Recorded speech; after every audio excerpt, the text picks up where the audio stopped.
Thank you very much, Mr. Chairman. I'm glad you're sitting here because Gilo was very strict on my timeline, so now I can ignore his instructions in this session. But thank you very much. Thank you for the opportunity and for all the people who's tuned in virtually, and I think all the production advisors who's eagerly awaiting see what I'm going to say today. But thank you very much. It's really a privilege. Just want to check. There we go.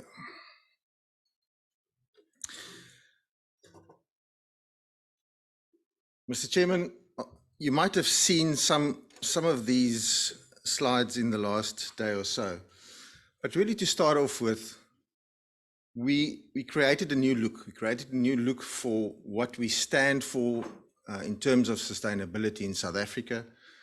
And with that, the board decided, let's renew, let's give Cape Wool's a new look to fit in with the direction that we're going into. And I think it's critically important, and it's really going to create a new look and a new vision for South African wool and for Cape Wool's going forward.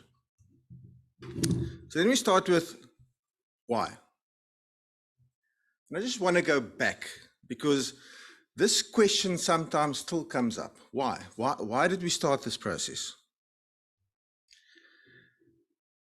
We operate in a global space, and I think Johan mentioned it this morning, saying that the world has changed, and the way people do business have changed, and the way consumers look at their fibers and their purchases have changed.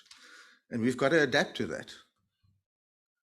And yesterday I mentioned the UN Sustainable Development Goals and the 17 goals that they've set.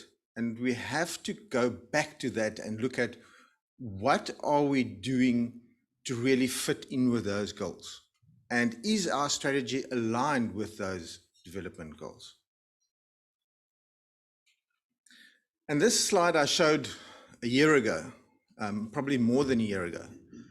And really coming from that code of best practice in 2008 and the non-mulesed status of the South African clip, to which Paul referred to this morning as well, and to really create that sustainable angle and that logo and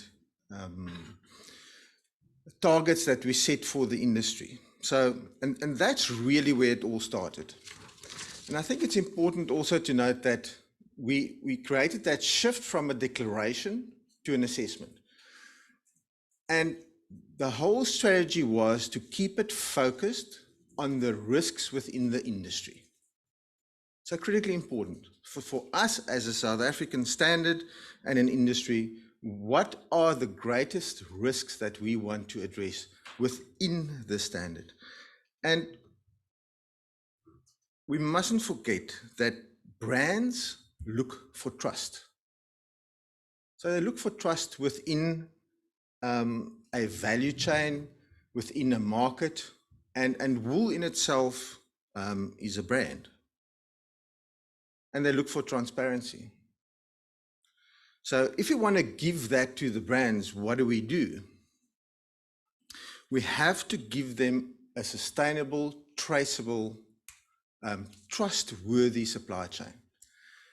And somebody mentioned it as well about fast fashion and what's been happening. And I think it was Giovanni with SAC, the Sustainable Apparel Coalition. But I want to show you this article, and this is what's happening, and specifically in terms of fast fashion. So some of those names, I hope it's not too small, you'll recognize. And right at the top is H&M, Primark, ASOS, Zara, all brands that have been accused of doing greenwashing. So not really giving effect to the sustainability claims that they make.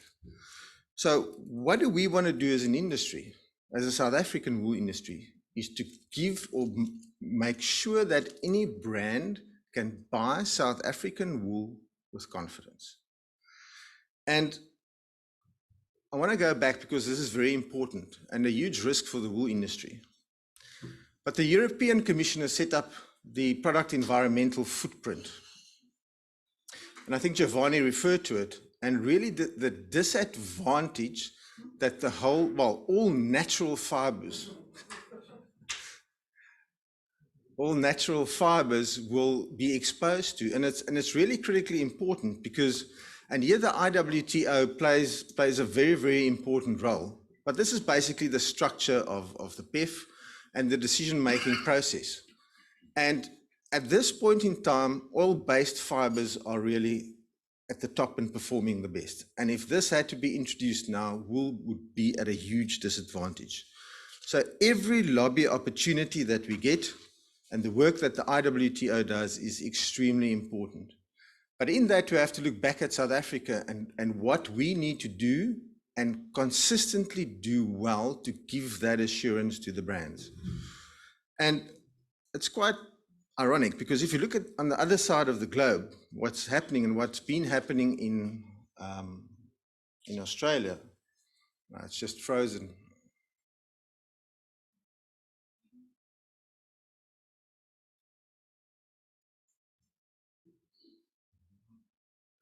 Oh, there we go. Thank you. So what's happened at the other end of the world, this is the Australian Sheep Sustainability Framework. Now, it'll be too small for you to see. If you look right at the bottom corner, there's a date on there, April 2021. That's newly launched. And if you look at the basic principles of this sustainability framework, it is no different to what we've done and what any of the other standards have done. So now, and you ask and you go back, well, did it make sense for us to start this process? Absolutely. I think even the Australians have now realized that you have to look at what the brands want. And sometimes it goes about the perception you create out there as well. And I think, Paul, you made mention to it. And it sometimes get to that stage where they say, well, we want South African wool, not any other wool. Does that mean we have to not look at what's going on in the rest of the world? Not at all. And how do we talk? How do we communicate? How do we talk to other standards out there and see where are the synergies? Do we fit in? Are we relevant? Is there a better way of doing something? So within, and I'm not going to elaborate on the other standards at all. I think Clarence is going to go into that. But if we just look at the IWTO Sustainable Standards Task Team, these are the brands and the certification schemes that sit around a table, although virtually, and talk about where are there synergies, how do we create that assurance with the brands or try and eliminate confusion? Because that's something very important. So I think sometimes at ground level, there's this perception that states, well, all the brands and the certification marks are fighting amongst themselves. And we do not see it as competition or fight. We stand for sustainability. And there were specific reasons why we started the sustainability journey in South Africa. And things have happened. And this is a French-based brand, Fayaz, that really took on what we did in terms of sustainability and made a public statement on their website to say that they support the efforts Cape Wools do and the Sustainable Cape Wool Standard. So then let's look at cooperation.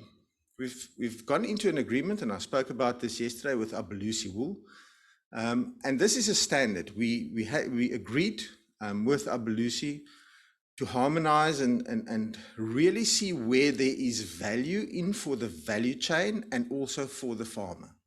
So how can we do things better? In other words, not to add more costs for the farmer or the value chain, and actually, make it worthwhile. And I think this is something that's really, really worked well. And I think the cooperation with the production advisors has really gone very well.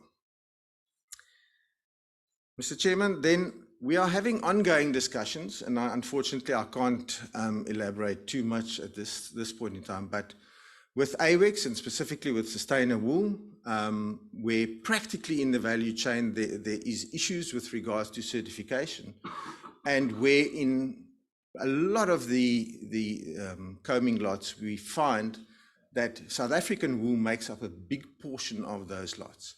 So how can we look further down the chain in cooperation to ensure that we give that certification to that top maker or to the spinner? And the Board of Cape Wools also have agreed to look at how do we take that right down to the retailer in terms of a chain of custody. So we're investigating those options at the moment and see how we can link in with existing platforms, and that can actually go right through to the retailer to a garment. Mr. Chairman, then I'm very happy to say we've got some exciting news. And we've been working on this for quite some time, and eventually we got there. You heard this morning from Giovanni and the Schneider Group. So I'm very happy to announce that the Schneider Group of Italy and Cape Wools have signed an agreement whereby the Sustainable Cape Wool standard will be recognized on the Authentico platform as sustainable, traceable wool, joining RWS Wools as a recognized certified source of wool from South Africa.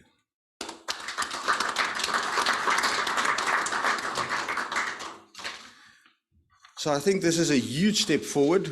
We've really worked on this for a long time and trying to position our standard as something unique in South Africa. And the role players are noticing what we're doing. And I think there's been quite a lot of frustration out there and people asking, yeah, but when is that recognition going to come? It takes time, but we're getting there. There's lots of work still to be done, but we're getting there. And I'm also very happy to announce that we're really taking the next step with the South African Merino mark. And this is something that was done not because we think it's a good idea. It's because there is real demand for it from international role players.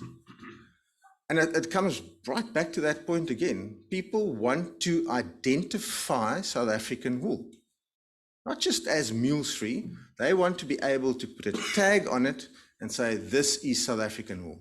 And that's a real opportunity for South Africa. So we've put together a brand guide, how that mark will be used.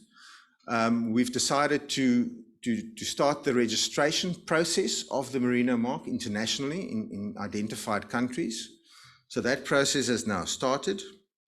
And the Merino mark, the South African Merino, will then be a consumer-facing mark that can be used by spinners, weavers, manufacturers, and retailers on specific garments. The principle is that we will go into an agreement with a specific company or manufacturer and license that company to use the mark. Obviously, we'll do our homework in terms of the products they produce and also be able to test those products or ask for samples of those products to be tested. But this also comes from demand, actual demand from spinners, from retailers, from garment makers for South African wool. Mr. Chairman, then I'm going to try and go very quickly through these slides because there's quite a few. But Paul made a very valid comment this morning. And one of the key risks for the industry is shearing. The labor aspect, the animal aspect, and just social welfare in general. And I think this was one of the key reasons why we've developed a shearing management app.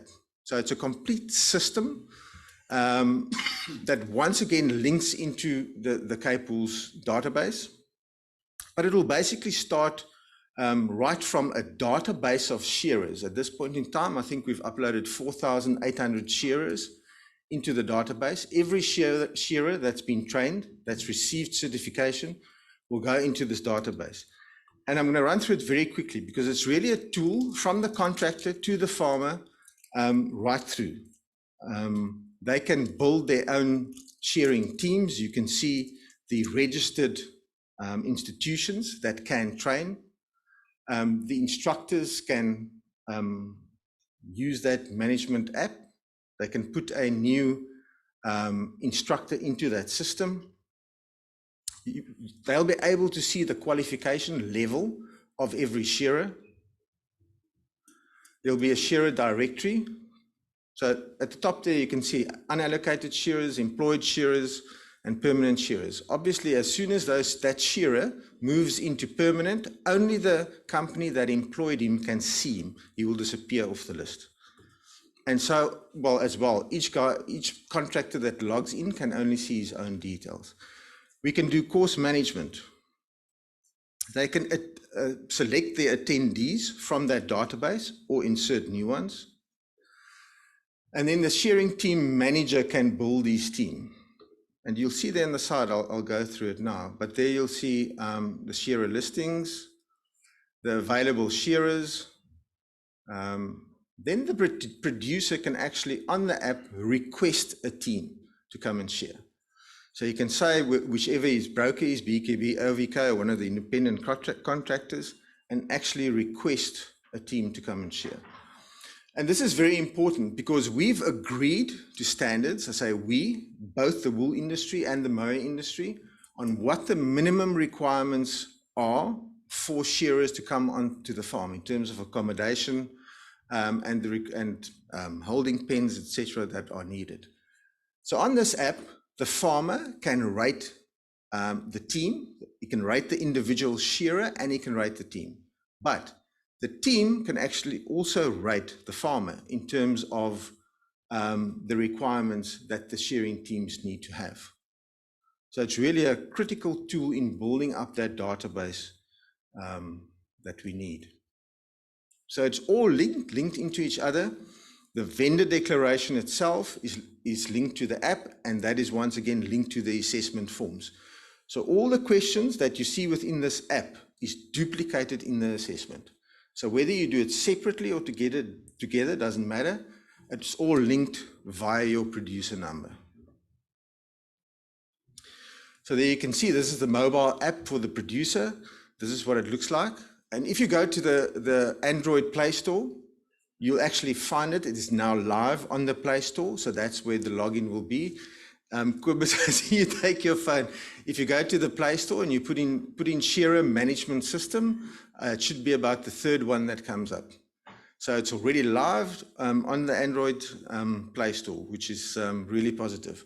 We'll go through a process now where we'll inform the brokers and the contractors and take them through a training session as well to start implementing it. Yes, and we know it's going to take time. It's going to take a long time for everybody to start using this. But at least it's something we can start using. It's real time on the farm. And what some of the comments were as well, people are not going to use it to rate. It's the same as Booking.com or Airbnb. As soon as that institution starts rating you, you're going to start rating them back. And that's the principle we want to encourage. So just the job details, you'll see the shearer. So the farmer will be able to see exactly the team who's coming to his farm. He'll see his photo, he'll see his ID or his passport, if he's not a South African citizen. The facility rating I've spoken about. So that in short is just the shearing app. So I think a very, very valuable tool that we can build on going forward. Mr. Chairman, so I mean, what do we want to do? What's our goals? We want to have user-friendly electronic assessments. User-friendly, but trustworthy. Trustworthy and independent. We want to have a fully integrated traceability platform. We want to make it easy for the value chain to come to us to say, this is what we need. And to be able to put them in a position to say, this is what the South African wool industry status of sustainability looks like. We have to keep in mind, this is a living standard. We need to adapt it and keep it updated. And we need continuous consultation to improve it. Mr. Chairman, last slide. Just on this is the table of content of the standard. And it's too small to see, but right at the bottom, you'll see there version 10. The standard is 11 months old. We're on version 10. And I think that's really something because it means that whatever input we get, both from outside and inside from the advisors themselves, And also the cooperation with Abelusia, I think that was about 5 of the amendments, is critically important. But Mr. Chairman, we're also consulting with organizations like Four Paws. Vier Poten, it's an international organization. They've just put out a guide to all the brands to actually inform them of the standards out there. So it's very important that we keep that consultation alive and improve where we can.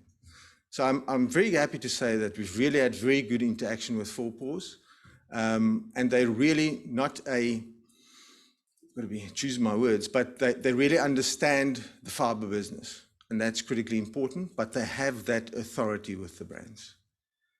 So Mr. Chairman, that's my story, but I think in 11 months we've made a lot of progress.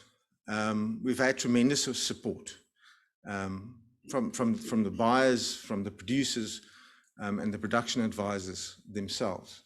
But I think really we can build from here, and yeah, I think we're gonna make a lot more progress in the next few months, and hopefully we can make even more exciting announcements in the next month or two. Thank you.